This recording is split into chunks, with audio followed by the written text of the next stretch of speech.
17, I guess, I started university. I'd never lived in a community with more than 600 people. Right. So definitely born and raised in rural Nova Scotia. Okay.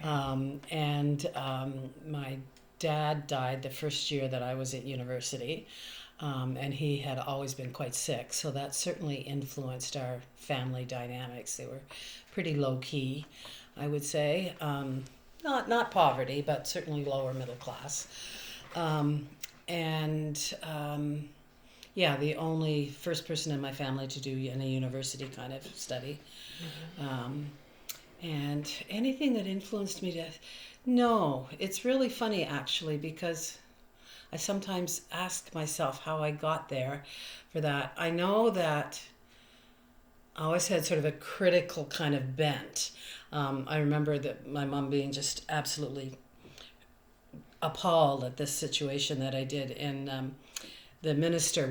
I was born and raised in the United Church, and the minister was visiting with my mom. I was probably about 14, maybe 15, and they were talking about missionary work, and somehow he tried to engage me in the discussion. And I said, well, who do they think we are that we can go over there and tell people what to do anyway, right? And I mean, my mother was appalled that I would say something like that. So that kind of critical bent, I think I've always had. But, as we talk about it further, you see, I really kind of fell into social work. I went through education first. Okay. Yeah.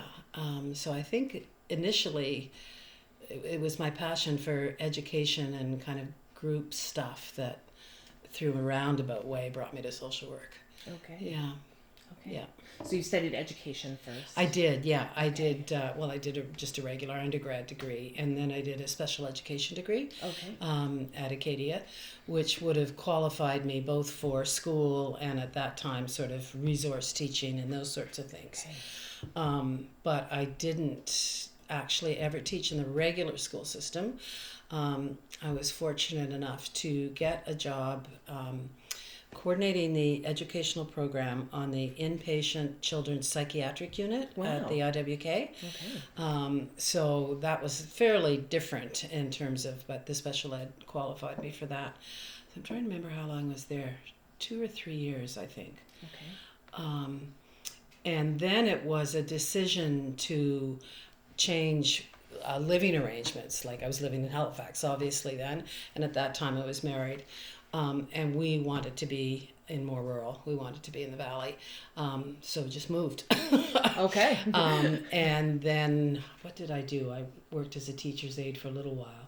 But then a job in the local child welfare agency came up, working with kids in foster care, right?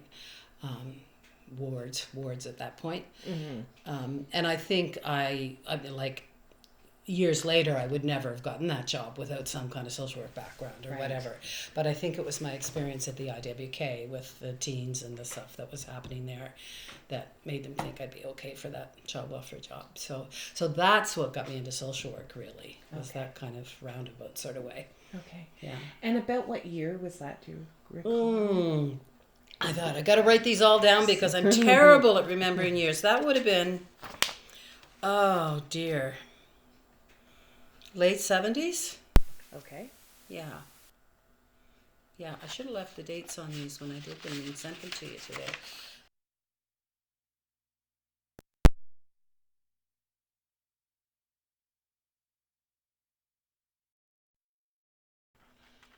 No, it wouldn't have been that late. 70? Yeah, it would have been late 70s. Yeah. Yeah.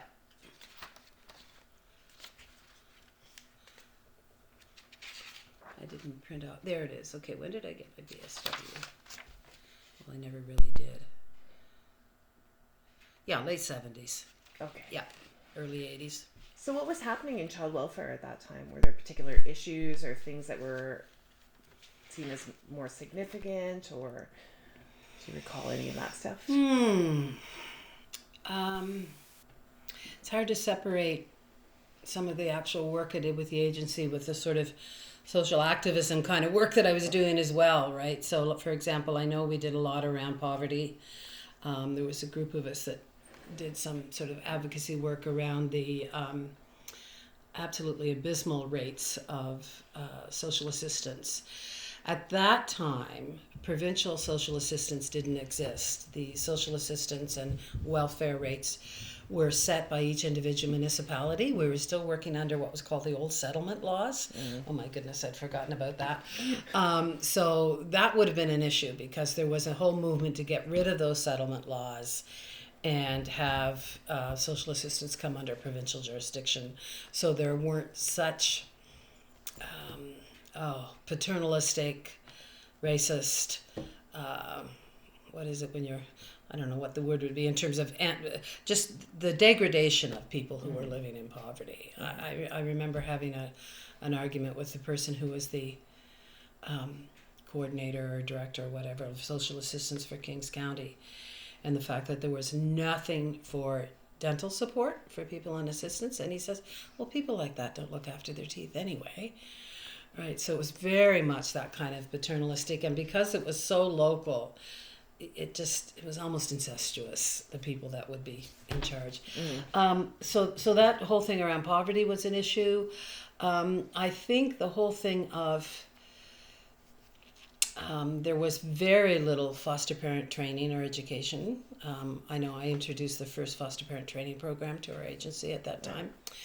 And then that was picked up from the province. It's not exactly what I did, but the whole idea of doing foster training.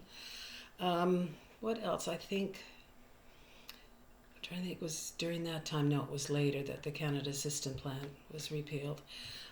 So I think we relied a lot on the Canada Assistance Plan for advocacy projects and stuff. And within child welfare itself, again, I found it to be very patronizing. And you got money if you took kids away from their homes, even the so-called voluntary care. You didn't, your budget based on how many kids you had in care. So what's that about? Yeah, so I found that there were not a lot of family support systems. Yeah. And so you were working in Kings County. Correct. So was that an agency or was that a government service? No, at that time it would have been called Family and Children's Services of Kings County, which actually it still is called that. But it was a nonprofit board of directors. Yeah. So again, all of those have now been taken over more by province, right? So it's more centralized. Yeah. And out of that office now happens social assistance and stuff, which they were always separate before. So, if you had a situation where somebody was in poverty and you didn't want to take the kids away, then your advocacy was to try and get money from the county to help them out, right? And that was often difficult. But even within the agency, there were some really good people and some good ideas. But it was difficult work for sure, but not because of the people, not because of the client base. Yeah, I know people used to say, how do you do that? It must be so awful to see these people who don't like their kids. And it's like, that's not what it is, And I think the child welfare experience was good for me in terms of moving into education, in the sense of it's probably the field of social work practice where you have the most power. Like, what more power is there than actually somebody thinking you can take their kids from them? Which you can't, right? So there was, I think, some really good ways that one could use that influence and power, and some really awful ways too. Like, she wasn't there a long time, but I remember having a casework supervisor who very much thought of it as, who's going to win and lose here? We win if we get the kids, and we lose if we don't get the kids. It's like, yuck. So, yeah. But I really enjoyed being with the foster kids. And I think I came in at a time where we had many, many children who'd been in foster care for 10 and 14 years, and I think that was starting to change during the time that I was there, that we were doing those long-term placements less. Yeah. But it was a good start to practice for sure. And the agency supported me for an 8, 12, 14, 16 month leave to go do my master's during that. Wow. So that was nice. Yeah, that was really helpful. Yeah. And was that at Dell? No, master's I did at Carleton. Okay. Yeah, so that was interesting, just personally. At age 30, I went off to do my master's. First time I'd ever lived outside of Nova Scotia at all. So that was an interesting experience, yeah. And and during the time that I started with the child welfare too, I don't technically have a BSW. I took all the courses I needed for BSW from DAL, so I would commute back and forth, evening classes and stuff like that, because there wasn't any distance programs then. But at that point, you were not allowed to do your placement in your place of work, even if you designed a different project or whatever. So rather than try and leave my job for 4 months or whatever, I thought, hell, I might as well just try and get into the master's. So I got into the master's without a complete BSW, but got some credit for the coursework. So, Excellent. yeah. So that was that. Yeah. So what was happening at Carleton at that time? Do you remember some folks who were there, some of the issues? Yeah, I mean, when I think of like why I went to then what was the Maritime School of Social Work as opposed to DAL, it was because it was close, right? Like I could do it. But it certainly expanded my critical approach to practice. At that point, we would have been calling it structural approach to practice. So we went from structural to anti-oppressive to critical. I'm not sure where we are now, but critical, clinical, whatever. So it certainly, there was DAL at that point, or the Maritime School was pretty hotbed of that kind of stuff with the people that were there. Excellent. Yeah. So that's why I chose Carleton, because it was also very well known as the pioneer of the structural approach to practice, right? So that was why I chose Carleton. And yeah, there were some really neat people. Helen Levine, I don't know if you've heard of her. A few times, and I understand she is deceased now. She is. So, yeah. No, Helen was really just quite wonderful. Yeah. And continued to be her whole life. I'm jumping ahead now, but one of the feminist caucus meetings we had with CSWE, because she was instrumental in starting that. She came in her wheelchair. It was just a few years before she died, and she was just still so wonderful. So even though I'd certainly had a feminist analysis before that, working with her really deepened it and really deepened the connections between feminism and social work for sure. And then there's another prof there who I connected with as well, Rolly Lecomte.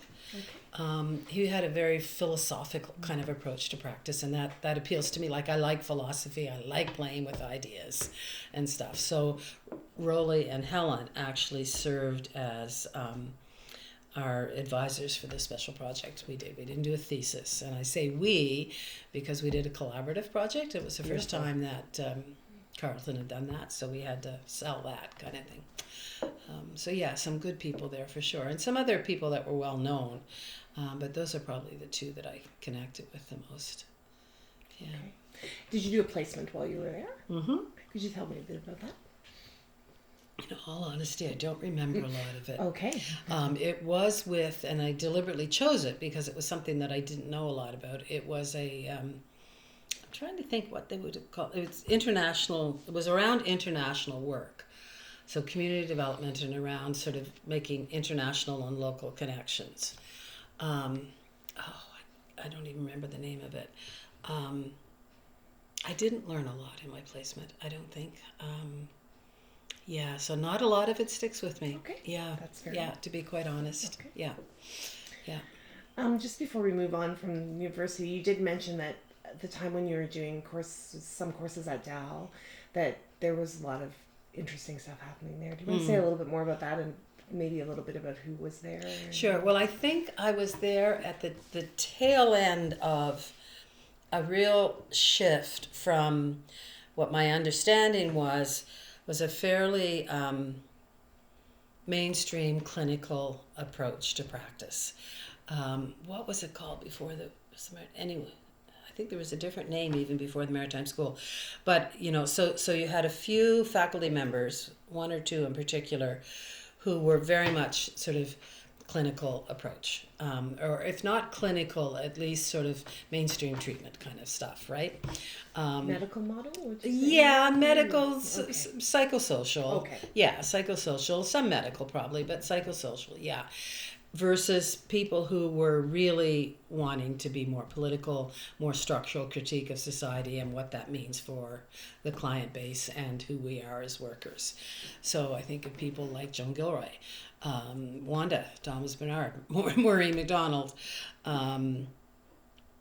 Rick Williams, Sandy Siegel. Those are the people who are really pushing a much more structural analysis and critical reflection on practice and work and so on. So, yeah, so it was kind of getting, there was tension between those groups sometime. But having said that, I was a BSW student that went in one night a week for a class. So I really wasn't tuned into a lot of that. I was working full time with child welfare.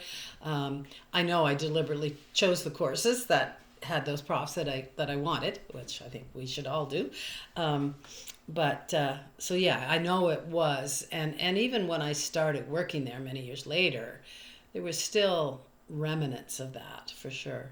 Yeah, but some really strong women were just starting working there. Yeah. Excellent. So what happened after Carleton? What happened after Carleton? Came back here and did another 18 months, 2 years with the child welfare. That was some of the understanding of, being supported to go. And then I moved into a bunch of different things. Did a little bit of private practice work. That did not work well for me for all kinds of reasons. I did not enjoy the admin promotion kind of stuff. Did not do well with spending an hour with someone and then saying, fish in your pocket and get some money for me, please. That just didn't sit well. So now through that, I did do a fair bit of consultation and facilitation and training, and that part of it was a good part of the practice. So did some work around group work and teaching people how to do good group facilitation and such like that. And then did things with nonprofits like developing vision statements and strategic plans and stuff like that. And then primarily mental health work. I did 3 to 4 years at a psychiatric day program, first as a social worker and then as the coordinator. Okay. And that was very much based, I don't know if you've ever heard of a man, probably not, called Maxwell Jones. It was very much based on a therapeutic community model. Okay. But again, I was there at very much a transition point where the psychiatric medical model was very clearly eroding the therapeutic community model. So it was kind of in the middle of that. But again, wonderful learning experience. And then I spent a couple of years at a sort of a project manager almost, I guess, but still social work, on an inpatient psychiatric unit, again, still in the Valley, where the average length of stay had been 17 years for people. Okay. So they were trying to move from this model of long-term psychiatric care to what then they were calling PSR, psychosocial rehab, yeah. And it was difficult because both clients, or they used the word then, patients, and staff were very institutionalized in that old model. Yeah. So to get them to flip to a PSR model that was supposed to have more client or patient driven was a challenge. Things from, no, the cigarettes only get passed out at 2:00 and at 4:00, and that, to sort of, well, maybe it could be different for different people. Oh no, it's got to be the same sort of thing. So again, but I learned a lot, and learned a lot about system change and how to do that, and didn't do everything right by any means. Yeah, remember getting challenged by one of the head nurses one time that was like, yeah, okay, you're right there. So yeah, so that. Part of the consulting, I did some projects around child sexual abuse services in the province. Aside from paid work, I was very involved with the transition house when the first and only transition house opened here. I was the first chair of the board of that transition house. That was an interesting dynamic too, because I have to confess, when I was in Ottawa with Carleton, got exposed to a lot of things that I hadn't before. Realities of GLBT community. We did a whole project around anti-Semitism because one of my really good friends was a Jewish woman, and I'd never been exposed to seeing that happen before, all kinds of things that I hadn't experienced before. And I had to make it a conscious decision whether or not I was coming back to conservative Nova Scotia culture or not. And what would that be, and how would I find my place in that, you know? So shortly after I came back, there had been 2 women who had been working really hard, and I have to give them credit for it, to try and get a transition house established. But it was very much a model of, it wasn't a transition house that arose out of a feminist analysis. Okay. Let's put it that way, right? So one woman who was on the coordinating committee before it shifted to be a board asked me if I'd be involved. So I said, well, okay, let's go see what's happening. And one of the first fundraising ideas that they came up with was a men's fashion show. And I thought, what do I do with this? How do I say this is a really bad idea in a way that's respectful and maybe can be heard? And I don't know if I want to say that I wasn't successful at that, or it wouldn't have mattered what I said. It still would have been heard. I don't know.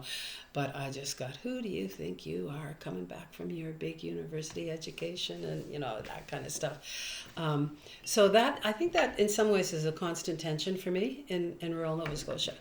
Yeah, because we're doing better, but it's still pretty conservative. And when I say conservative, I don't mean political. It's like a small c, conservative space. Yeah, anyway, I did end up becoming chair of the board, so things happened. Yes. Yeah. Probably the other thing that really important that happened during that practice time before I went to academia was my work with an organization called Evangeline Club. Okay. And I want to bring that up because it was really important then, and in an ironic kind of way, it's really important to me now, 30 years later. Okay. And it was actually really informally started by 2 people who had been part of the psychiatric day program that I was in. 2, trying to remember what, like members. Okay, we would have been calling them clients or even patients, right? But 2 members, and they just started basically a self-help kind of support group, and they called it Evangeline Club. Okay.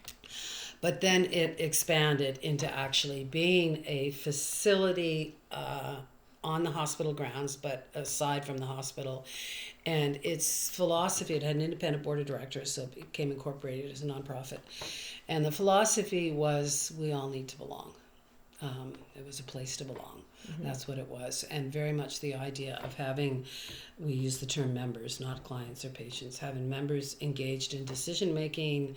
So yes, it was a drop-in center. We went bowling together. We had club, we played cards, we cooked meals, we did those sorts of things.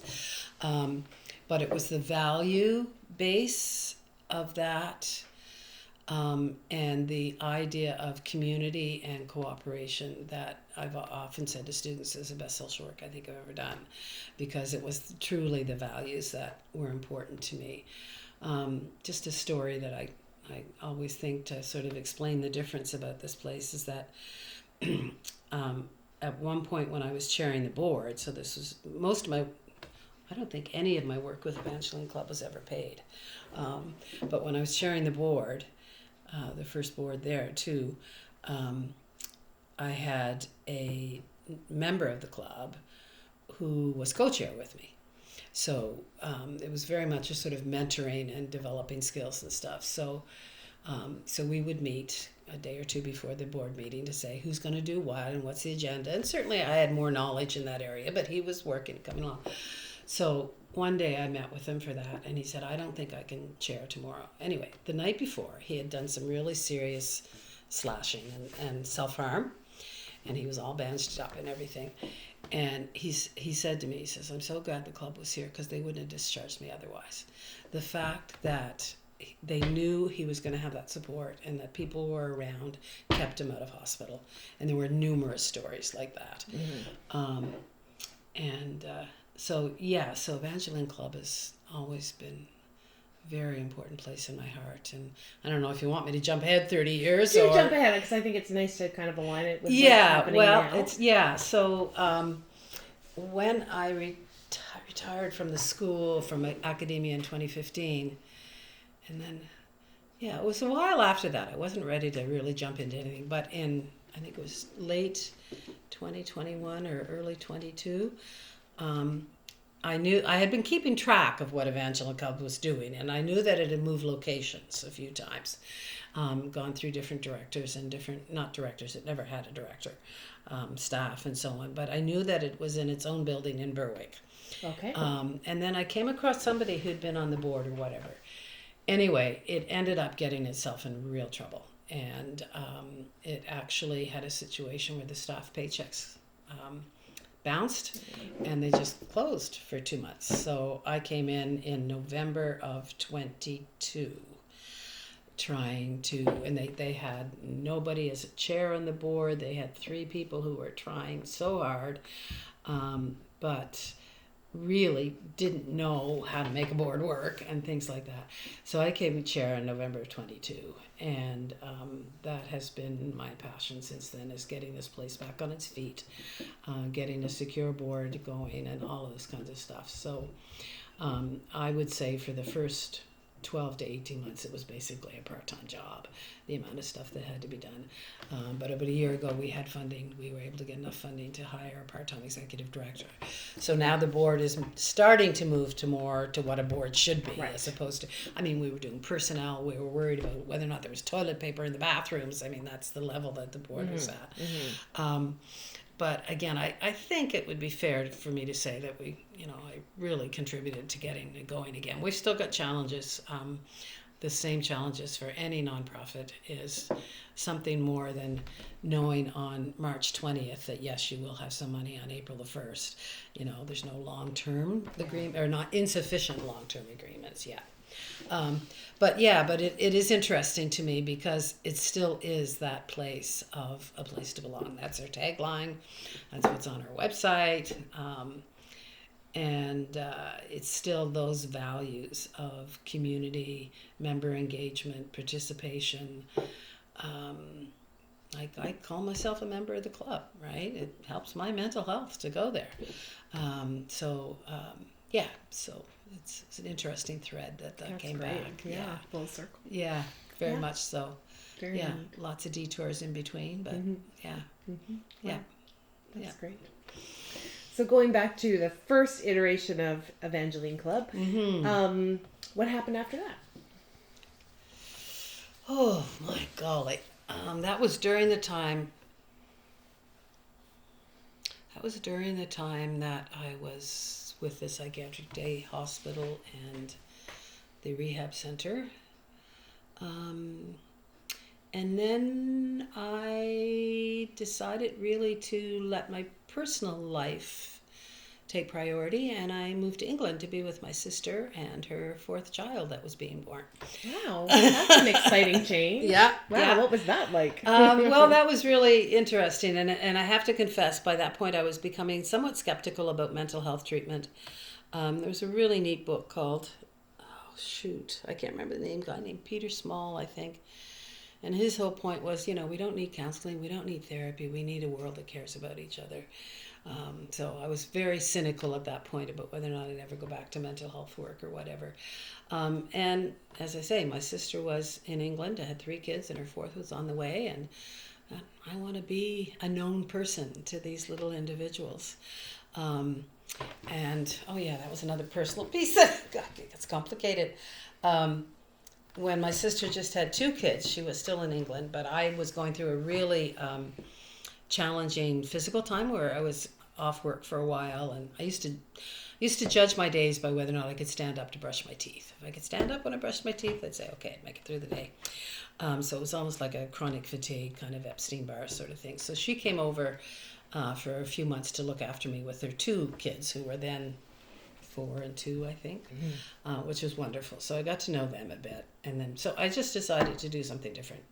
So I went to England, spent some time traveling in Scotland, did some neat things there. I went to Findhorn Community. I don't know if you know that. No, I do not know about It's an intentional community, very new agey. It's not something that really is me, but just to experience some different things.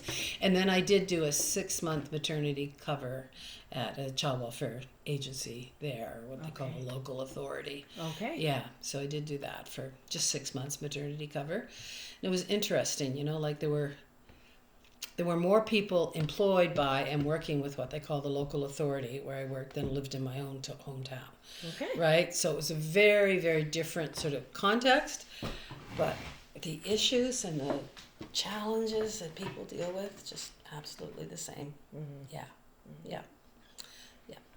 So after I came back from England, and then just a couple of years after that, or maybe even just a year and a half after that time, my sister and her family moved back to Canada. So those kids have been in my life all the time, and their kids are now too. So I'm very much being an aunt and a great aunt is very much part of who I am.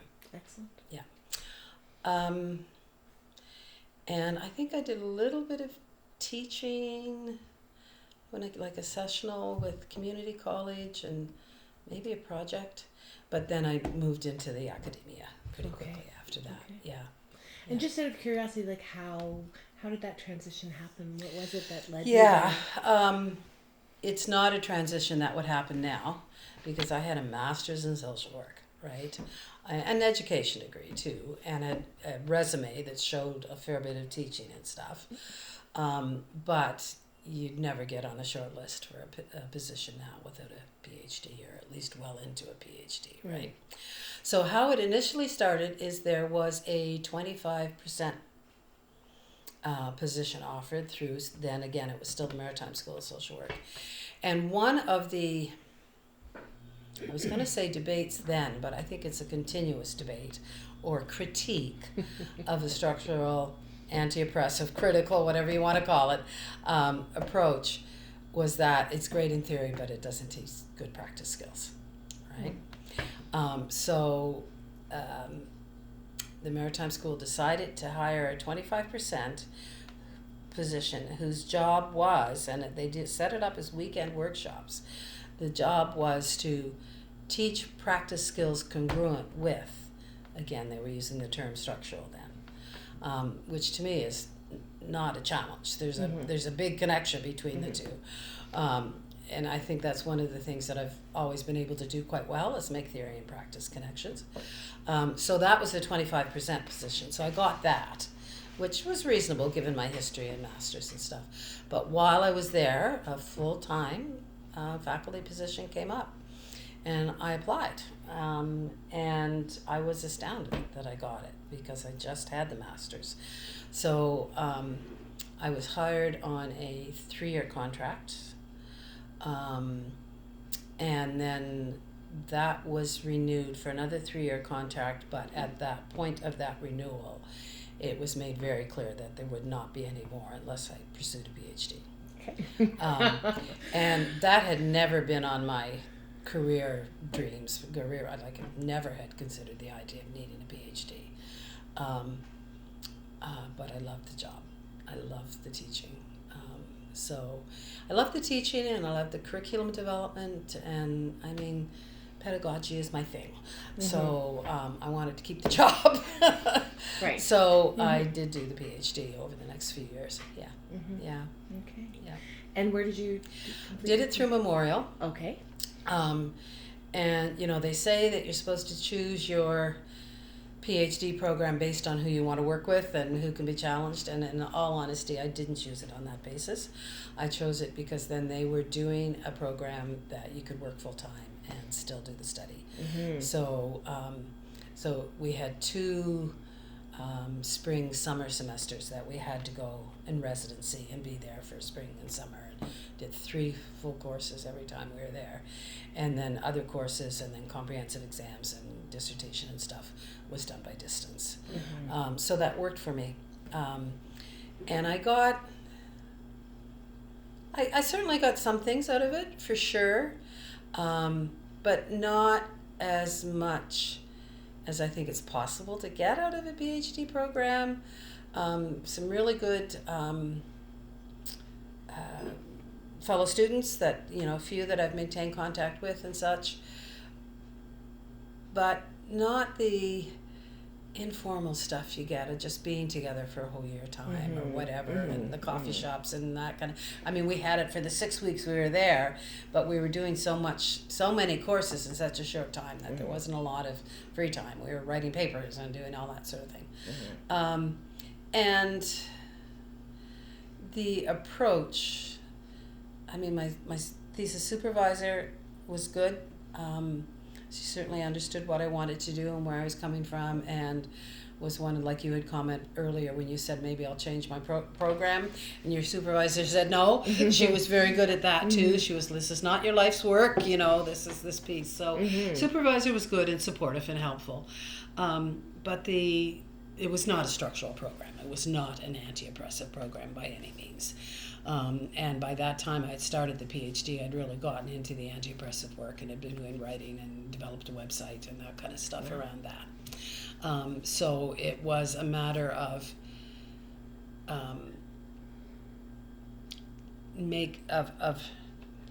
it was a lot of self-direction to make the stuff work for me. Now, having said that, when I think of the social work education course I took, which to me the actual course outline and the curriculum was pretty weak, I was given the freedom to do the work, like assignments and stuff, as I wanted to. So that was good. Yeah, so that was good. So yeah, I mean, I don't regret it, and it let me keep the job. So yeah. And will you tell us a little bit about your dissertation? Yeah. My dissertation arose out of my first few years' experience at the school. I'll start saying that DAL now as opposed to Maritime School. It changed when I was there, but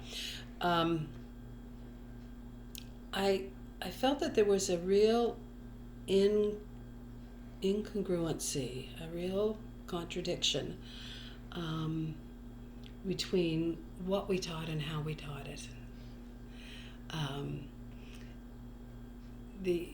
We're teaching this anti-oppressive curriculum, community development, self-empowerment, client engagement, all of this kind of stuff in teaching methods that I found to be very oppressive. Some of those, because we were in a university, Western college, university, where you had to do these assignments and you had to grade and, those kinds of things, but also because people didn't pay a lot of attention to teaching. Like, there wasn't the sense that, I don't know, sit around at a faculty meeting and somebody'd be talking about what the literature might show about treatment for someone with an eating disorder, okay? And, well, we shouldn't be teaching this because the evidence has shown that these approaches are better for eating disorders. That's what the research has shown, okay? And then we get around to a discussion of teaching, and I'd say, well, the teaching research has shown, teaching is just a matter of personal approach. Like, there was no sense that it could be grounded in a pedagogical scholarship. The university says that there's 3 pillars: teaching, research, and service. And boy, teaching was not given the same amount the same credence that research was, for sure.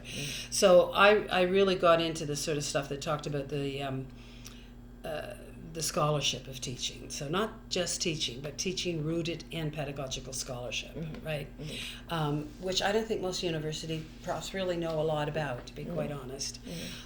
Some are really good teachers, absolutely, but their scholarship is rooted in other topic areas or whatever. So how did I get there? Oh yeah, right. So my experience was that this lack of congruency between what we teach and how we teach was something that we really needed to take apart. So that's what my dissertation was, the congruency between what and how. So I did interviews with faculty members who were teaching in what we would call structural or anti-oppressive schools. So I did some from Ottawa, some from UVic, from DAL, about what were their pedagogical techniques and tools and practices that were congruent. and what were the barriers to finding that congruency and so on. So that's what the dissertation was about, and I played with that a lot through my whole career in terms of trying different things in the classroom and stuff.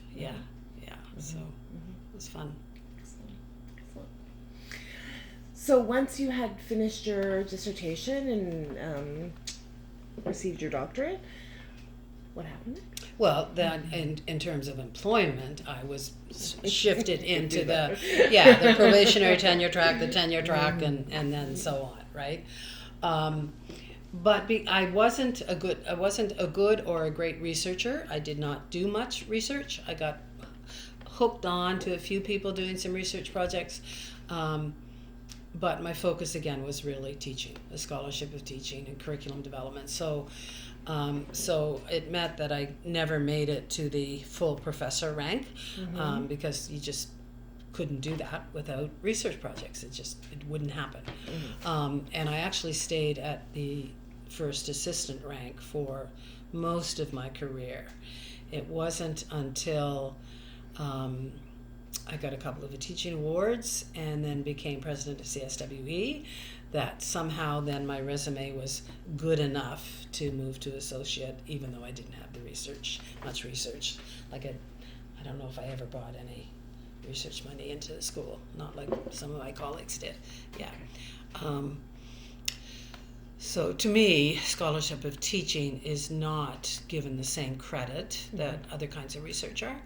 But from a personal point of view, that was okay. I wanted to teach.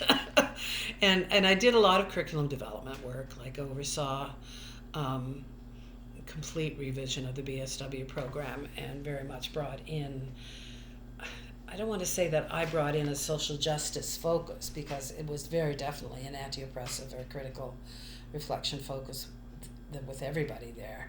But another colleague and I, Gail and I, we designed the first social justice education course that was in the social work program and things like that. So I did a lot of curriculum development, fair bit of work of trying to bring those ideas into the larger university context, because social work at that time was under the Faculty of Health Professions, which was a much more clinical, medical kind of model. So trying to bring some of those ideas into the whole faculty, in terms of interprofessional things and that kind of stuff, and doing workshops for like OT and social work did a fair bit together and stuff. So Interesting. Yeah. Can we stop for a minute? Absolutely. Great. So we were talking about pedagogy and sort of things that were happening in the school.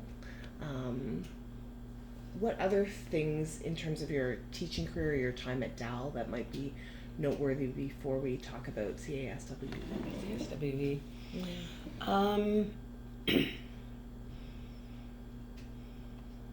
I guess one of the other things that would have been happening was the relationship between the school and the professional association.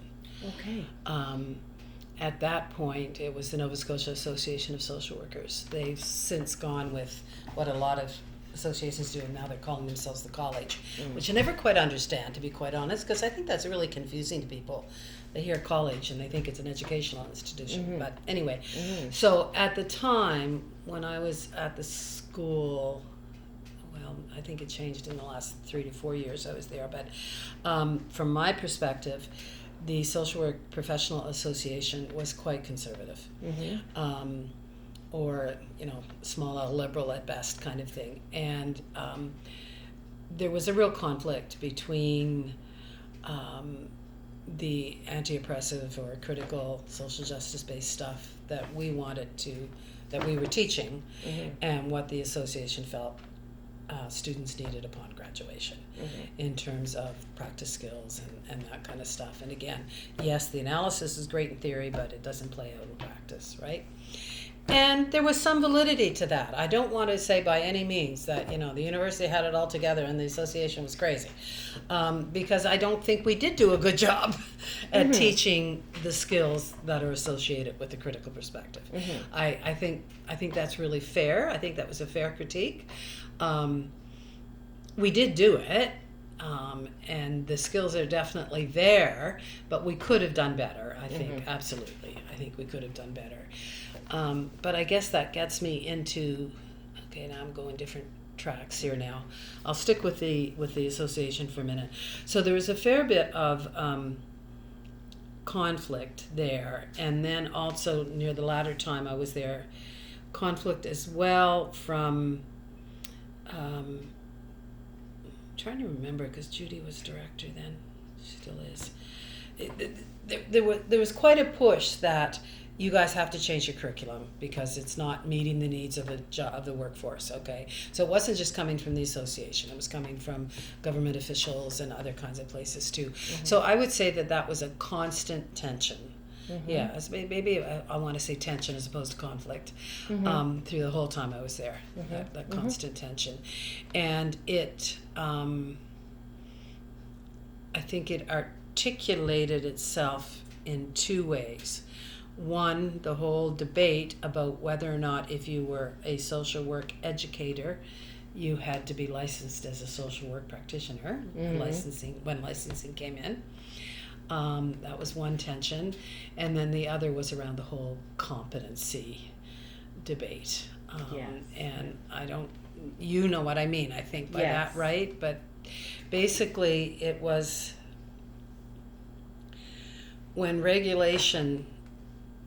social work regulation came into place, one of the ways that the professional associations and the regulators wanted to, going backwards. So within social work, we've got education, practice, and regulation, okay?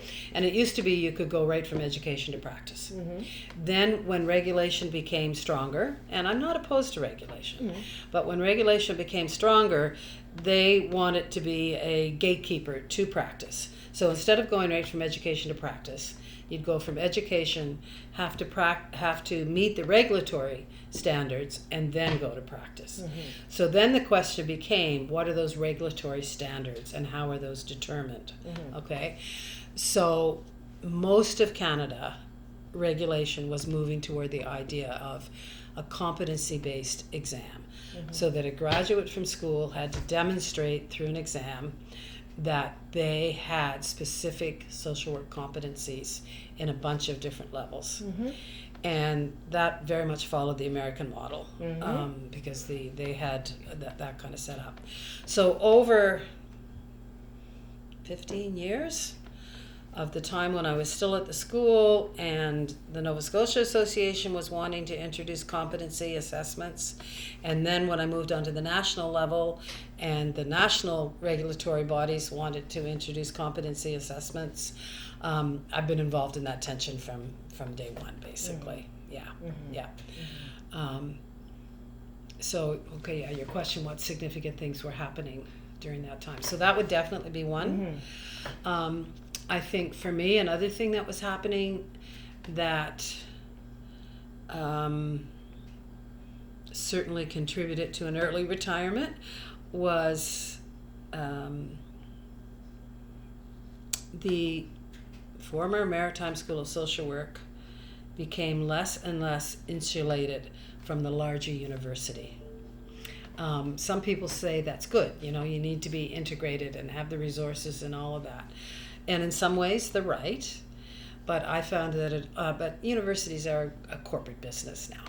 So I found that the impact of that was increasing over the time that I was there. So, for example, in the major curriculum review we did at the VSW program, let me see if I can get this right now. Just for example, I'll just use one course as an illustration. The social justice course was a half credit. When it was designed, it was resourced to have no more than 20 students. to have the faculty, to be co-taught, to have two faculty of difference, bringing different identities to it. It was set up so that we would have what we call critical reflection dialogue groups. So we were very influenced by the work of Jan Fook, and myself and Gail, who I worked with the most around this course. We're doing critical reflection dialogue groups. As part of that, it was meant to have a full-time TA. There was a fourth thing. Anyway, by the time I left, or a few years before I left, 30 students, 30 to 35 per class, one instructor, no TA, no reflective dialogue groups. Mm-hmm. So it was all those cutbacks that to me really impacted the quality of the teaching that we were able to do. Mm-hmm. Practice courses for a while, practice courses where you're supposed to be teaching those basic skills that people say we don't have, would have 50 students in them. Mm-hmm. How do you do role plays? How do you do active listening? How do you do that kind of stuff? I always feel badly when I say that, though, because for me, I retired at 63, so I retired early. And one of the reasons is that I felt I couldn't do the work with integrity anymore. But I feel badly about saying that because it implies that, okay, you guys that stay there, you don't have any integrity, which I'm not saying. Mm-hmm. But for me, it just wasn't working anymore. Mm-hmm. Mm-hmm. Also, the fact that I lived here, which is 75 minutes away from work, and I spent 20 years of going back and forth and making that work. If I'd been teaching at Acadia, perhaps my decisions would have been different about mm-hmm. staying. Mm-hmm. So what were the key things? That tension with the association, the impact of larger university structures, and the whole development of identity politics, and where does that fit in social work, and where does that fit into who we are as teachers and practitioners. Like even when I did my master's project, the question we interviewed, I think it was all women. Yeah, we interviewed women who felt that there was no to little connection between feminism and social work, because we wanted to understand that, because for us there was massive connections. So I think there were those during the time that I was at the school, that whole thing around identity politics, mm-hmm. and how does it play out, and did we create too much of an us and them and too much division, or all of those were questions that I've reflected on a fair bit since leaving. Right. Yeah. Right. I'm wondering if I could just return for a moment to the conversation of competencies. Selfishly made me motivated because it's an area of interest for me. I just wonder your thoughts, or maybe your feelings about the decision to, rather than create our own understanding of competencies and our own approach to how we might engage in a regulatory exam process, that we would elect to take on the US model and have our stuff informed by the ASWB. I just wonder if you have any thoughts about that. I think it's a very significant decision that's been made, mm-hmm. That has implications. Well, the ABSW, which is the American Association of Social Work Boards, mm-hmm. which I'd never heard of as a practitioner until I get into this stuff. It's very strong. Yeah. Very strong. So they're a very good lobby group. And Canada has a history of being associated with social work education. Before it wasn't CSWE, it was a different name. Shame on me. But we were initially under the American National Association of Social Work Educators, right? Mm-hmm. So, and then formed our own. So we have that connection. Interesting to see what will happen in this current time with the connection with America. Eh? Yeah. So I think there was that, but I also think that, social work, people ask me what social work is. Social work is so bloody broad, mm-hmm. and there's so many different worldviews and different sort of theoretical perspectives that the concepts of competency and the ideas of a competency-based approach to practice is supported by a lot of Canadian social workers. Yeah, and that's, it's another way of understanding practice, and it's another way of of understanding who we are and what we do. So it doesn't surprise me that Canadian regulators would also want to. I mean, I don't think it was just the Americans overrode us by any means. I think there was a lot of support. I mean, again, when I come back to Nova Scotia, the regulatory body was very much in favor of a competency approach, and there was a lot of tension between the school and them about that. I mean, I wrote some of the papers that were the minority opinion on the committee that was looking at that, right? So I think the idea of a preset exam that was already developed, that we didn't have to do that, and that it was supposedly validated as being a good predictor of entry into practice. Yeah. It's hard to distill the whole competency thing, because I mean, it was so much. I mean, I was embedded in it for about 10 years, so it's really hard to, and a lot of people would say, well, what's wrong with the idea of having a list of skills that social workers have to be able to have? I mean, if the role of regulation is public protection, which could be an if, but if the role of regulation is public protection, then it makes sense that the public could say, I'm going to a social worker, and that means that he or she will be able to do these things. Right? That's what competency is based on. And I think that's fair to some extent. Yeah, I mean, if I go to a doctor, I want to know what the doctor's going to be able to do. And if I go to this doctor compared to that doctor, I want to know the difference between them. So in that sense, the motivation, I think, for competency, I understand. I just don't think it's a good way to conceive of social work practice. Like there's a quote from, who was it? It was one of the government officials involved in Britain, because Britain went the competency-based route, and a lot of the critique that came out of Britain was what influenced certainly me and others. And the quote is, I'll give it to you because I think it's a really good way to encompass the difference understanding. And I think it was from a deputy minister of social work education at the time. Social work is a very practical job. It is about protecting people and changing their lives, not about being able to give a fluent and theoretical explanation of why they got into difficulties in the first place.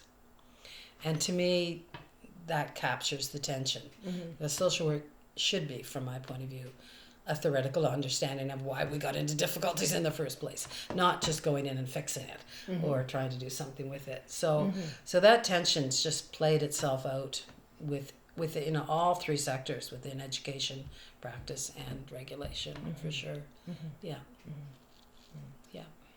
Well, I mean, I think you're being very modest in terms of your role. And I think, you played a very important role in terms of drawing attention and holding a space for the competency stuff that was happening, because I think it could have very easily just slipped through. It could have, with no friction at all. And we would have been in a much more compromised position, I think. We'll see what happens. Ontario's introducing exams soon. They are. Yeah.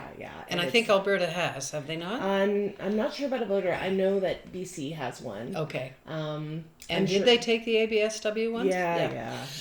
And I think people say what's wrong with it, and I mean, to me, it just excuse me. The theoretical base under a competency approach.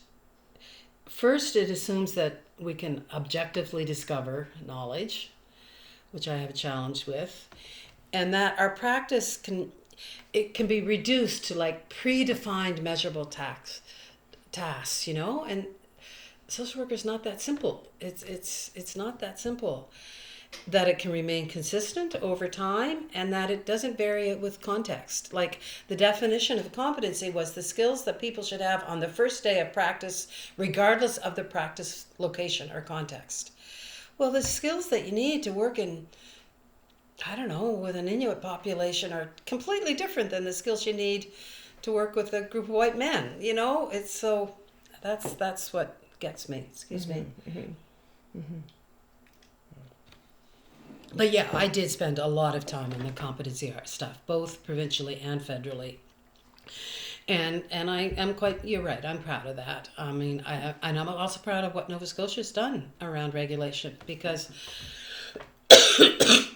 the approach, the philosophy of the Nova Scotia College of Social Workers is very different than what it was when it was an association when I was at the school. Okay. It changed. It gradually started to change over the last few years. And over the last few years I was at the school. And it took on a non-competency approach. So I don't know do you know the regulation system here in Nova Scotia? Not now. Yeah. I tried to register when I was here and had a very big challenge because Okay. I came from a province where I wasn't registered because we didn't have registration. It was just the timing for me. So I tried to register, and that's actually how I found out about the ASWB, because I was one of a very small number of people who had come to the province from another province to practice, and they didn't really know what to do, and so it was like, maybe we'll get you to write this exam, maybe it will be this exam. And so I developed an awareness, and then as I was leaving the province, the ASWB was calling for Canadian item writers, and I was like, I want to know what this deal is. So I ended up becoming an item writer. So I had sort of an awareness of what was happening. And so then when I saw more stuff, I was like, oh no, what have I done? No, because if you knew what happened when you write questions. Yeah, exactly. Yeah. So what Nova Scotia does now, and they're the only province in Canada that's doing this, and I feel quite proud of what they've done, is yes, you graduate, and yes, you have to go through the regulatory process and then practice. But the regulatory process is a 2-year mentoring period with an already experienced registered social worker. So it's not an exam. It's a 2-year reflective process, which I think is wonderful. Yes. Yeah. Makes much more sense. Yeah. Yeah. And they're really doing a good job. The college is on offering all kinds of continuing education opportunities for practitioners. Like, I think a really good job. And they're also doing a really good job on speaking out about size of caseloads, about poverty. The current executive director is on the board of the Canadian Center for Policy Alternatives, and I think they're bringing out some really good critiques, and I think they're showing what social work could and can be. So that's very exciting. Mm-hmm. So, yeah, like, I think if I hadn't written those minority reports and engaged the school in that critique, we probably just would have gone down that road. Mm-hmm. Yeah. Yeah. And then nationally, and my work around the competencies was really before I became president. Okay. Yeah.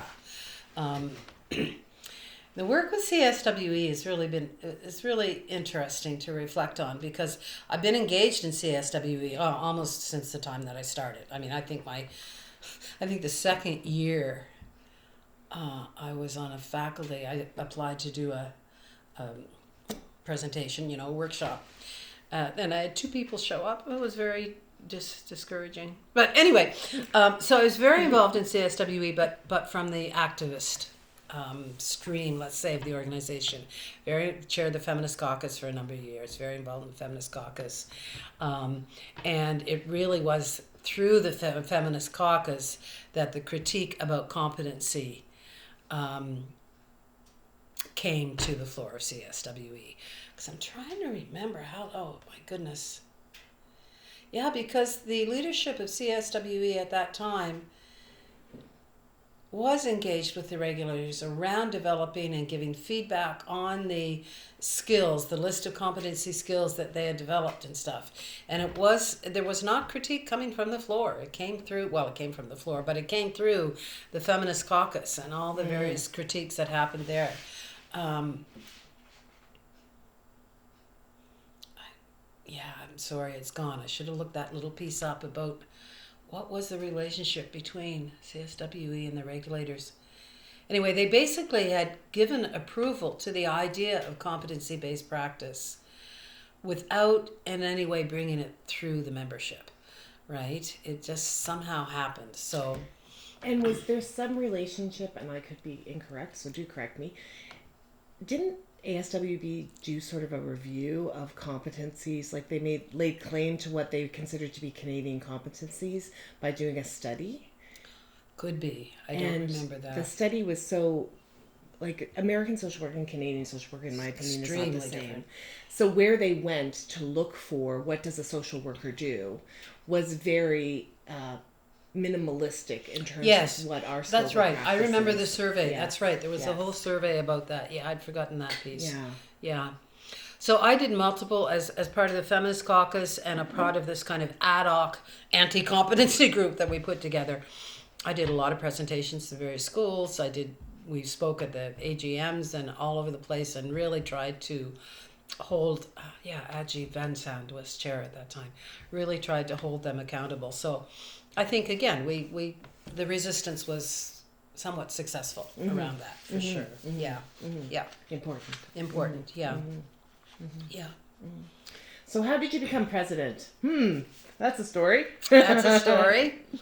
I think more importantly is how to actually even get on the board in the first place. Oh, I know. I remember. Yes. So a colleague actually from UNBC, University of Northern BC, nominated me. Nice. To get on the board position, and I was elected. So then I was on the board for a year when the presidency. Wait a minute. No. I think it was a year before I came on the board. The bylaws of the board of the organization were changed. So in the past, the president had been elected at the conference AGM by the membership. Then they shifted to a different model, which a lot of places are, where members are elected to the board, but then the board chooses who the officers are. Okay, president, vice, all that kind of stuff. So I actually was the first president that was chosen by that different process than elected by the membership, which I have mixed feelings about. I understand why they've done it, but so I got elected to the board, and then I got elected at the same time to the board. I got elected to the board about 6 months before we hired a new executive director, sort of to run the operation as well. So I really enjoyed her and worked well with her. And then I just thought, okay, I want to do this. So I'd like to put my name forward. There was some opposition within the board, for sure, but I was elected. And so I did a 3-year term. Yeah. And I think one of the things that I found the most interesting about that is people's conception of leadership. Because I had a couple of people, one particularly that says to me that, how did she word it? She meant it as a compliment, but it was weird. Well, you're not the kind of president I thought you'd be at all. Right? And so what I got from people was, because I had very much been in the activist role. So, when I'd stand up on the floor, people would expect some kind of oppositional statement. Absolutely. Or questions coming from that place, right? If I was at an AGM or whatever. And I think people just expected that would be what I'd do as president. Whereas to me, the job of leadership is not my agenda. I mean, when I was in the activist role, yes, I could be my agenda or with the group of people that was with me. But I just couldn't stand up and say all of a sudden, okay, we're going to destroy every competency-based approach because half our membership thought it was a good idea, right? So I just found that fascinating. And it was a real shift for me too, to have to and to see what's happening nationally in education from a very different seat than when I was in the activist space. And I would consider myself an activist president too, but my job's different. The job was different then. The responsibilities were different. And people didn't seem to expect that I would know that, or they expected that that's what leadership is you get in there to put your own agenda forward, right? So I found that quite fascinating.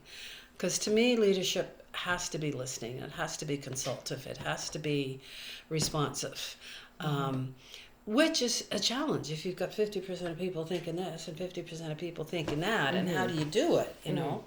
But that was, I found that interesting.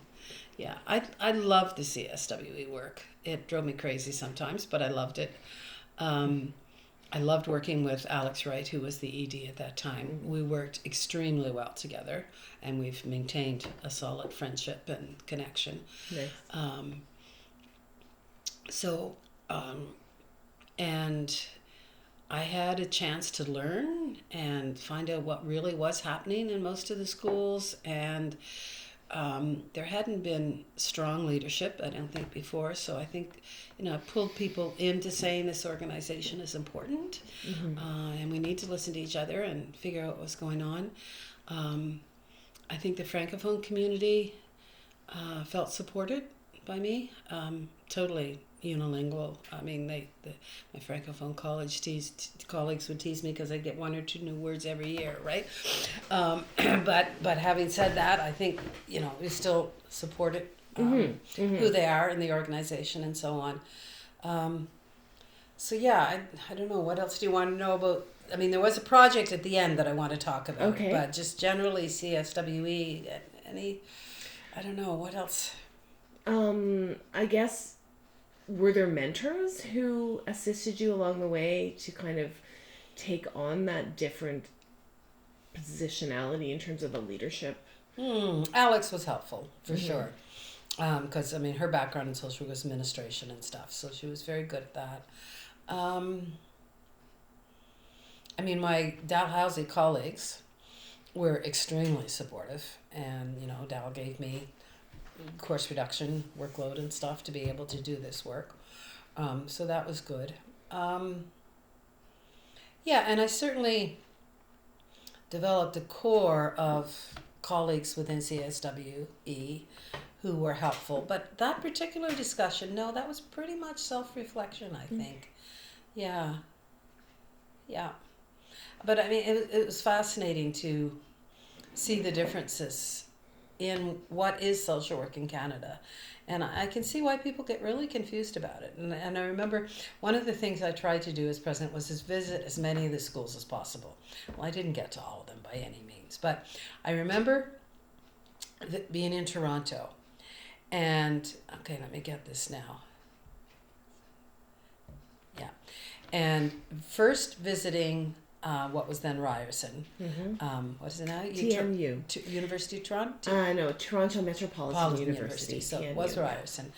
So I remember visiting with them. We had a faculty meeting in just a very small faculty room, brought in sandwiches and packaged cookies, and it was wonderful. Had a wonderful discussion about, what should CSWE be doing, and how our schools feeling supported, and what it's about. And of course, there was always the overlap between the difference between the accreditation board and the CSWE board and what that's about. So Ryerson had that kind of discussion. Then I go to York. And again, not small, but the whole faculty in a space. And then we had a really interesting, they sort of almost did a potluck kind of lunch that students were involved with. And we were sitting on the floor eating dal and, stuff like that. Was right. And then I went to Toronto, and University of Toronto only met with the director and chairs of the committees, and were taken out to the Royal York Hotel for lunch. And it was just like, it was such a picture of what is social work in Canada, those 3 different realities, because the curriculum in each of them are being different, and what they wanted from the association, so very different. And it's a hell of a job to try and bring all of that together in some way that's meaningful, So anyway, it was fun. I liked it. Wow, a lot more snow. Cow. Yeah, and then I retired from the school. Okay, so when I was no longer president, I stayed on the board for 1 year as past president. And then during that time, I also took on chairing the Education Policies Committee. Okay. because again, that's where my heart is education and pedagogy, right? So it was decided, how the decision was actually made, I'm not sure, but it was decided that the educational policies and the accreditation standards needed to be redone.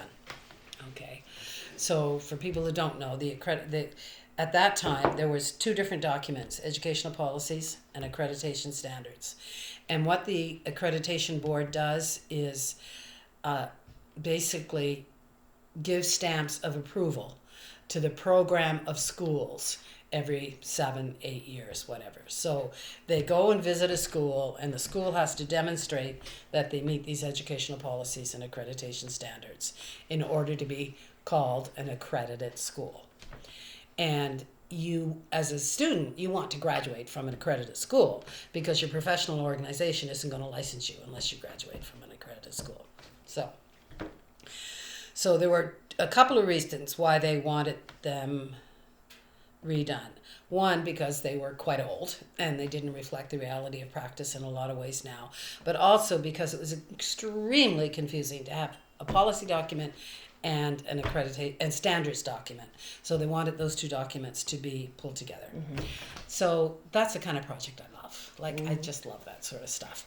And so that was one of the reasons why I offered to chair the Educational Policy Committee. So we created what we called EPAS 2020, Educational Policy and Accreditation Standards 2020 process. And that was I did that after work. I mean, that was a non-paid part-time job, basically. Where, I mean, we could go into, but we did a 4.5-year consultation process. I wrote 5 briefing notes, one for every year. I think, for 3 years at each AGM conference, we did over 14 consultation sessions with all the different caucuses, with the deans and directors, with the international committee, with the, unbelievable. We did multiple drafts that people had where possible to give feedback on. We had what I consider to be a really good working committee, which to me was a microcosm of what social work in Canada was. We had Francophone, we had Indigenous representation, we had all kinds of diversity. We had some real tensions in the group that I think we worked through really, really well. And we came out with what are now the current educational policy and accreditation standards. It was 2021. We didn't make 2020. Well, 2020 was. Yeah. And I feel really, really proud of that. Mm-hmm. Yeah, really, really proud of them. I think we did a better job. One of the drawbacks of the old standards was that they had almost nothing in them that dealt with the reality of colonization and social work's role in colonization, or the reality of Indigenous social work and what that needed to be. So that was one of the things that we tried to address through setting 2 new education policies and accreditation. Another one, I guess, where my personal agenda did come into play is the set of standards. Okay, so there's the EPAS 21, and then there's these ones and this one. So two standards back, there was at least one line about pedagogy in them. It said that the pedagogical methods needed to be consistent with the curriculum, which is actually a line that I used in my PhD dissertation, right?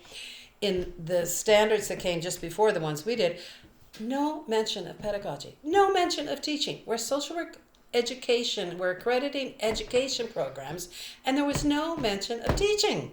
It blew me away when I saw that new one. So that was something that came into this too. There is a standard, a policy, and a series of standards around teaching and education in the new ones. So that was 21. It's interesting, one of your questions on your guide was, what do you think about what you did and so on? And what I would like to know now is, how are those standards being used? Are they working? we really hoped that we did do better around indigeneity. Is that playing itself out in schools, or is it still really performative? Would somebody new coming along look at those standards and say, "Oh, it's nice they got them there, but it really has no meaning"? You know, like, I feel really proud of the document, and where that's gone, I don't know. It'd be really interesting to know. I mean, one of the things that happened when I was CSWE president that I was also very proud of is it was the Truth and Reconciliation Commission delivered its final report while I was president, I think. And CASW actually issued an apology about social work's role in that. In sort of all that happened with colonization, 60 Scoop and all of that. And we as a board had a discussion about whether or not we should issue an apology about the role that social work education played. And we were challenged by a couple of our Indigenous board members to say, what's the point of issuing an apology if you don't do anything different afterwards, right? So that was really good. So I ended up writing a statement of commitment to change in relation to what CASWE could be doing around that. And one of those pieces was that that the to be written education standards would not treat Indigenous people just as another equity group under the sort of equity stuff, but would have a more serious attention given in the standards to what it needed to be. We really tried to do that. I think we did it on paper. How well we did it and how well it's playing out in practice, that would be a question I don't know. And I suspect there'd be pretty different answers to that from our Indigenous colleagues and our white settler colleagues, I suspect. So, yeah. And I suppose some of it is probably still also rolling itself out because of the way that accreditation works. Exactly, yes, so it's that's still right. a work in progress. Yes, so a school could pick these up 7 years after we've written them, right? And there was a transition period where a school could choose if they use the old accreditation standards or the new one. But I think it is good to have the policy and standards together in one document. I think that is working much better for people. But yeah, so yeah, that's CSWE. Wow.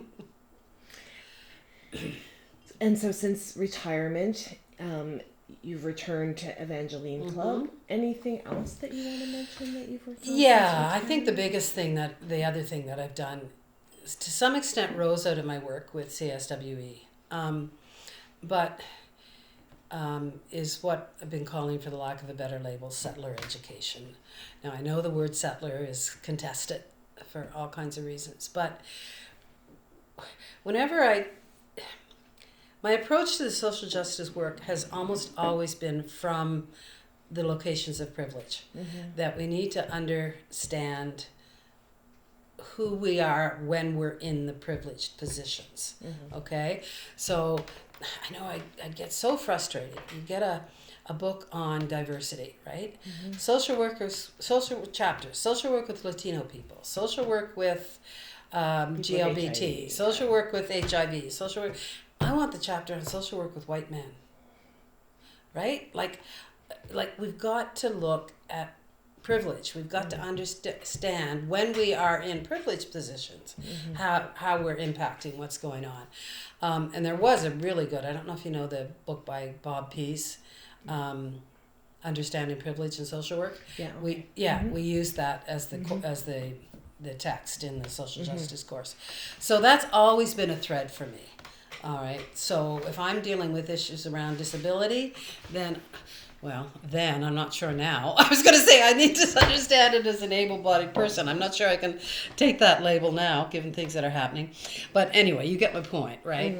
So for me, what I learned through my work in CSWE and through meeting with sort of Indigenous colleagues and the Thunderbird Circle and so on, is that, and I felt this before that work too, is that we're never going to be able to work across those two worldviews if all we do as non-Indigenous people is, oh, we learn about Indigenous people. Oh yeah, they've got this wonderful history, and maybe they don't make eye contact, and there's this practice skills that we have to do, without understanding how deeply embedded we are in a particular worldview and a particular way of understanding the world. And unless we look at and deconstruct and reflect on ourselves, we're just going to make the same mistakes over and over and over again. So when I finished the EPAS project, I thought, well, it was happening during that too, because when you look at the presentations and stuff I've done within CSW, it's around, with other people, deconstructing settler identity. But I just decided I'm going to do a 2-year self-education course. And I read and I read and I listened and I listened and I did all of this stuff. And it ended up, so then I ended up learning and saying, I want to share this. I want to get this out there somewhere. So there's a local provincial organization here called Horizons Community Development Association. And it's a business. It's a private business, but it was started by 2 women who I really, really admire. And they do program evaluations. They do education kind of stuff. So I went to them and I said, I want to do some settler education. And it was kind of like, and I said, I don't care if I get paid. I'm finished work. I don't care. So anyway, we first got engaged around Canada 150, and we worked with a local Quaker group, and who else was part of it? There were 3 of us that were part of that. Anyway, and we did this thing called Questioning Canada 150. We had over 80 people come to a room in Wolfville around that. It was so exciting. Great. Yeah. So that started the process. And then I put together what was originally a 6-week face-to-face course. At that point, we called it Non-Indigenous Peoples' Responsibility for Truth and Reconciliation. So we offered that in partnership with the municipality of Kings County. And we did 6 sessions of that over 2 years, and then COVID hit. But we reached about 80 people during that time, and then COVID hit. So we debated, can we put this material online? Can it work that way or not? Because we very much came from a philosophy that this learning is not just of the head, it's emotional and heart-based learning too. So we waffled for a year or so about whether or not we could do it online. And then we said, yeah, let's do it. So I had real fun putting together an 8-week online course, basically. And I think it's a pretty well-designed course. But we insisted that people participate in weekly Zoom sessions as well. And people have just asked to have the content. Like other people have asked, can we just use the content without the Zoom? And we've said no, because that's such an integral part of it. So we offered that. I think I've done that 4 times now, with about, 8 to 12 people in each course. So the last one I did was actually a year, February. So yeah, I feel really good about that. I feel really, really good about it. I'm not doing it anymore. I'm still kind of an associate with Horizons, but their dilemma, to be honest, is that now that I'm not, the only way I want to be engaged now is I will do some like train the trainers or something, but I've done a share. I don't want to keep doing it.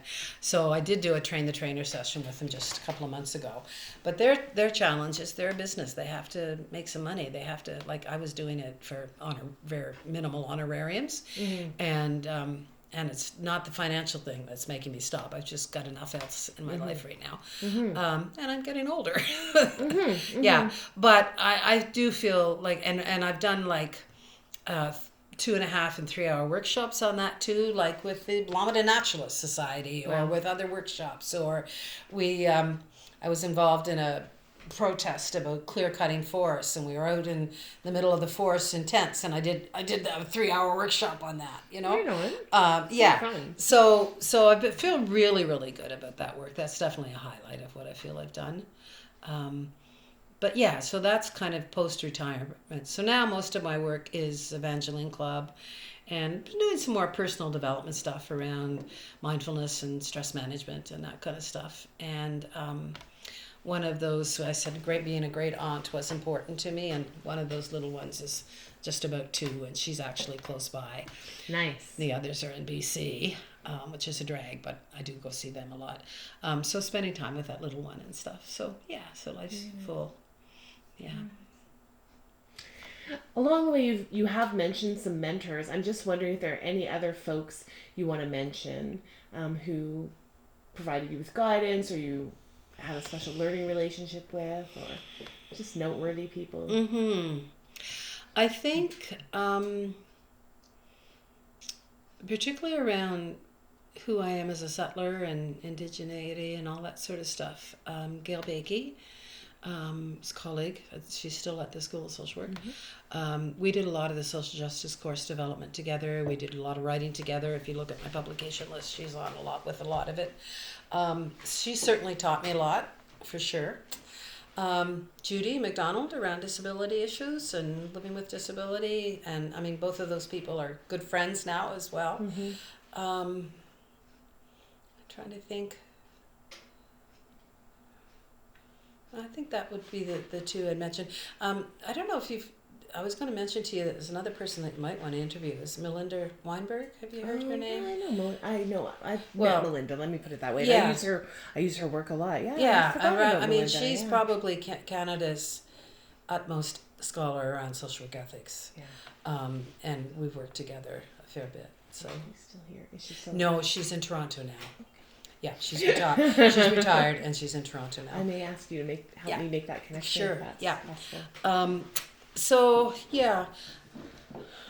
I think it's when I knew you were coming to do this, I said to a couple of people, I called Judy and Melinda as well, and I said, what are the threads that have kind of gone through all my work, and I really think it is sort of the structural, personalist, political, critical reflection kind of in whatever context I'm in, and then as well as sort of participation and consultation. Like tomorrow, if roads don't keep me at home, if the roads are allowed, like I'm going to Evangeline Club to hang out with the members, and there's a members meeting happening, so I'm going to talk to them in the meeting to get their opinion as to whether or not they should be on the board or where do they want to have decision making, right? So just that kind of consultation is really important to me, I think.